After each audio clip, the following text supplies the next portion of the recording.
Kozhikode medical college hostel 2022 മൂന്നാം വർഷ വിദ്യാർത്ഥിനി. പേര് പാർവതി.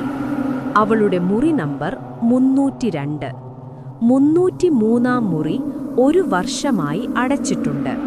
കാരണം അവിടെ ഒരു പെൺകുട്ടി തൂങ്ങി മരിച്ചു. സമയം രാത്രി 3 AM. പാർവതിക്കറിയില്ലായിരുന്നു ആ കഥ.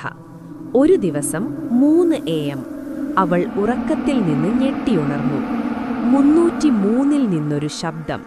ഒരു പെൺകുട്ടി കരയുന്നു. പാർവതി വാതിൽ തുറന്നു. കോറിഡോറിൽ ആരുമില്ല. 303-ന്റെ വാതിൽ ചെറുതായി തുറന്നിരുന്നു. അവൾ അങ്ങോട്ട് നടന്നു. വാതിൽ തള്ളി തുറന്നു. മുറിക്കുള്ളിൽ ഒരു പെൺകുട്ടി കട്ടിലിലിരിക്കുന്നു. മുഖം കാണാനില്ല. തല മാറിൽ കുനിച്ചിരിക്കുന്നു. പാർവതി ചോദിച്ചു, "നീ ആരാണ്? എന്തുകൊണ്ടിവിടെ?" പെൺകുട്ടി മുഖമുയർത്തി. അവൾക്ക് കണ്ണുകളില്ലായിരുന്നു, ശൂന്യമായ കുഴികൾ. അവൾ പറഞ്ഞു, "ഞാൻ 303-ലായിരുന്നു. ഞാൻ 3 AM-ന് മരിച്ചു. ഞാനിവിടെ കുടുങ്ങി. എന്നെ ആരും കാണുന്നില്ല.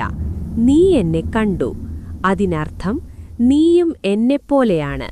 നീയും ഒറ്റപ്പെട്ടു പോയിരിക്കുന്നു. നീയും 3 AM-നും മരിക്കും." പാർവതി ഓടി 302-ലെത്തി. വാതിലടച്ചു. 3:15-ന് അവളുടെ ഫോണിൽ ഒരു മെസ്സേജ്. 303-ൽ നിന്ന്, "നീ ഇപ്പോൾ ഓടി. പക്ഷേ നീ എവിടെ പോയാലും ഞാൻ നിന്റെ കൂടെയുണ്ടാകും.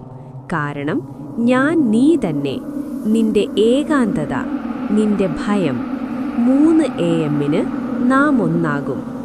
പാർവതി പിറ്റേന്ന് ഹോസ്റ്റൽ ചേഞ്ച് ചെയ്തു. പുതിയ മുറി 405. പക്ഷേ എല്ലാ രാത്രി 3 മണിക്കും അവൾക്ക് 303-ലെ പെൺകുട്ടിയുടെ കരച്ചിൽ കേൾക്കും. അവൾ ഇപ്പോൾ 3 AM-ന് ഉണരാറില്ല. അവൾ രാത്രി 8 മണിക്ക് ഉറങ്ങും. പക്ഷേ ചില രാത്രികളിൽ അവൾ സ്വപ്നത്തിൽ 303-ലേക്ക് പോകും. ആ പെൺകുട്ടി അവളെ വിളിക്കും, "വാ, 3 AM, നമുക്ക് ഒരുമിച്ചു മരിക്കാം." പാർവതി ഉണരും. സമയം 3 AM കൃത്യം.